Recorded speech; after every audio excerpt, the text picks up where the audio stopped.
اور مدرسے والوں کو اللہ ہدایت دے. یہ ہمارے مدارس کے جو محتمیم بچوں کے ٹینٹ کرا کے رکھتے ہیں تو بڑے لوگ ہیں، میں چھوٹا منہ بڑی بات.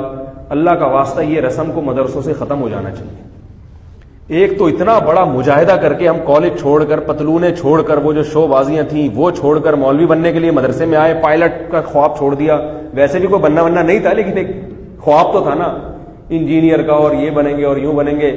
کبھی خیال آتا نیوی میں جاؤں گا. تو یہ ساری چیزیں چھوڑ کر ایک تو وہ ساری وہ جو ٹیشن بازیاں ختم ہوئیں، اور اوپر سے پہلے ہی دن کیا کرا دی، ٹینٹ کرا دی. گھر آ رہے ہیں تو سر چھپاتے پھر رہے ہیں.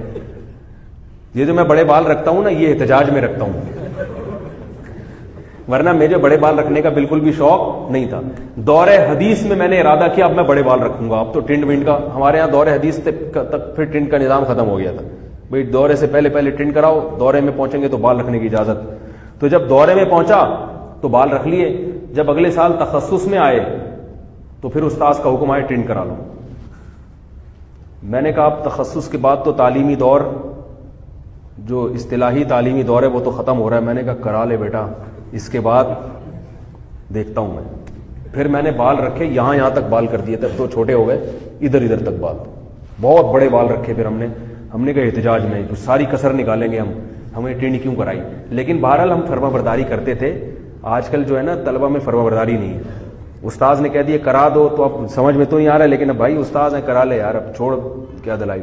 اب بات کر رہا ہوں کہ بھائی یہ بڑا ظلم ہے. ٹھیک ہے، آج کل کے حساب کے لحاظ سے ٹنڈا آدمی کہیں بھی کسی کو بھی اچھا نہیں لگتا.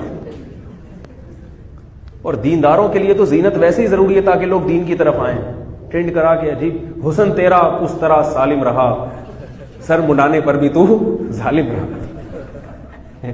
یا ہمارے اساتذہ میں یہ شعر سناتے تھے، حسن تیرا اس طرح سالم رہا، سر منڈانے پر بھی تو ظالم رہا.